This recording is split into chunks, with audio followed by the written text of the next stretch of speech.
Hi అండి, welcome to my channel Hari's world. నేను మీ హారిక. జనరల్గా మనం దోశ పిండి కానీ ఇడ్లీ పిండి ఉన్నప్పుడు మార్నింగ్ బ్రేక్ఫాస్ట్ కింద ఇడ్లీ దోశ వేసుకొని ఈవినింగ్ స్నాక్స్కి ఇలాగా పునుగులు వేసుకుంటుంటాం కదా. కానీ నేను చూపించే ఈ పునుగులు ఇడ్లీ పిండి దోశ పిండి ఏం అవసరం లేదండి, ఇన్స్టెంట్గా చేసుకోవచ్చు. కేవలం 20 నిమిషాల్లో అయిపోతుంది. చాలా టేస్టీగా కూడా ఉంటుంది.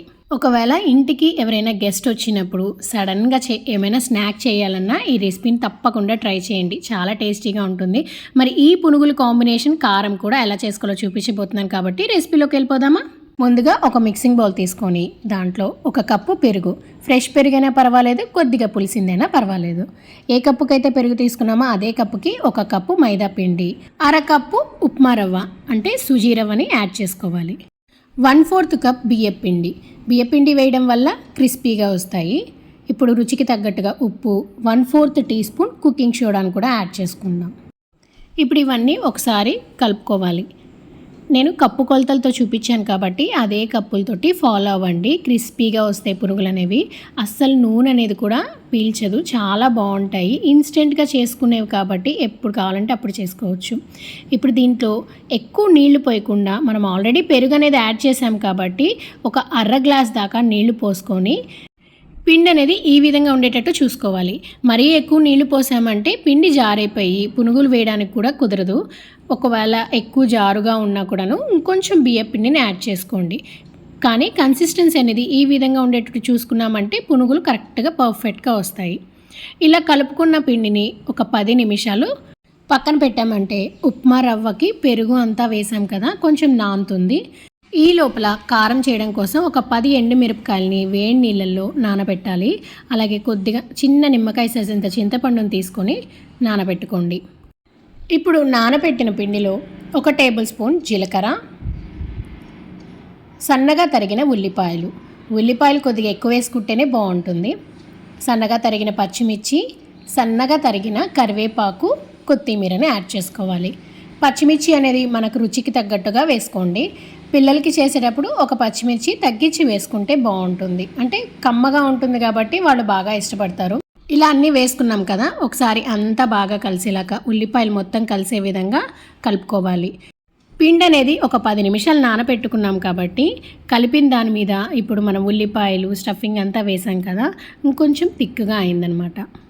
మరి పునుగులు వేసుకోవడానికి డీప్ ఫ్రై చేసుకోవాలి. డీప్ ఫ్రై కోసంగా బాండట్లో నిండుగా నూనె వేయకండి. నేను చూపిస్తున్నాను చూడండి, చాలా తక్కువ క్వాంటిటీలో నూనె వేసుకొని చిన్న చిన్న పునుగుల్లా వేసుకొని మీడియం ఫ్లేమ్లో ఫ్రై చేసుకోవాలి. ఇవి చిన్న చిన్న పునుగుల్లా వేసుకుంటేనే లోపల కూడా చక్కగా వేగుతుంది. ఒకవేళ టైం లేదు, త్వరగా అయిపోవాలి అనుకుంటే మీడియం సైజులో పునుగులు అనేవి వేసుకోండి, మరీ పెద్ద సైజు కాకుండా. ఇలా బాండల్లో మన నూనెకి తగ్గట్టుగా ఒక 10 నుండి 15 పునుగులు వేసుకొని వెంటనే తిప్పకుండా ఒక 5 నిమిషాల తర్వాత కొంచెం లైట్ కలర్ వచ్చింది కదండి, అప్పుడు ఫ్లేమ్ని మీడియం ఫ్లేమ్లో అడ్జస్ట్ చేసుకుంటూ అన్ని వైపులా తిప్పుకుంటూ వేయించుకున్నామంటే చక్కగా ఫ్రై అవుతాయి. అన్నీ కూడాను ఒకే కలర్లో వస్తాయి. లైట్ గోల్డెన్ కలర్ వచ్చేదాకా ఫ్రై చేసుకొని పక్కన పెట్టేసి అదే విధంగా మిగతా పిండిని కూడా ఇలా చిన్న చిన్న పునుగుల్లా వేసుకోవడమే. బాండెట్లో నిండు నూనె వేసుకొని ఫ్రై చేసుకునే దానికంటే ఇలా కొంచెం నూనెలో ఫ్రై చేసుకున్నా కూడాను చాలా చక్కగా ఫ్రై అవుతాయి.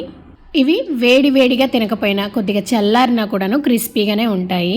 ఎందువల్లంటే దీంట్లో మనం బియ్యపిండిని యాడ్ చేసాం కాబట్టి కరకరలాడుతూనే ఉంటాయండి. పిల్లలు ట్యూషన్ నుండి వచ్చేసరికైనా లేదు అంటే హస్బెండ్స్ ఆఫీస్ నుండి వచ్చేసరికి ముందుగా ప్రిపేర్ చేసుకొని కూడా ఉంచుకోవచ్చు. పునుగులు అయితే రెడీ అయిపోయి, మరి పునుగుల కోసం కారాన్ని కూడా ప్రిపేర్ చేసుకుందాం. దానికోసం ముందుగా నానబెట్టుకున్న ఎండుమిరపకాయల్ని మిక్సీ జార్లోకి మార్చేసుకొని రుచికి తగ్గట్టుగా ఉప్పు, 3 వెల్లుల్లిని వేసుకోండి. వెల్లుల్లి ఇష్టం లేని వాళ్ళు స్కిప్ చేసేయచ్చు.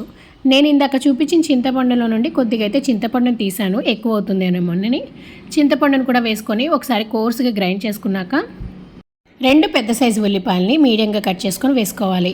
ఈ కారానికి రుచి ఇచ్చేదే ఉల్లిపాయలు ఎక్కువ వేసుకున్నామంటే కారం అంత రుచిగా ఉంటుంది.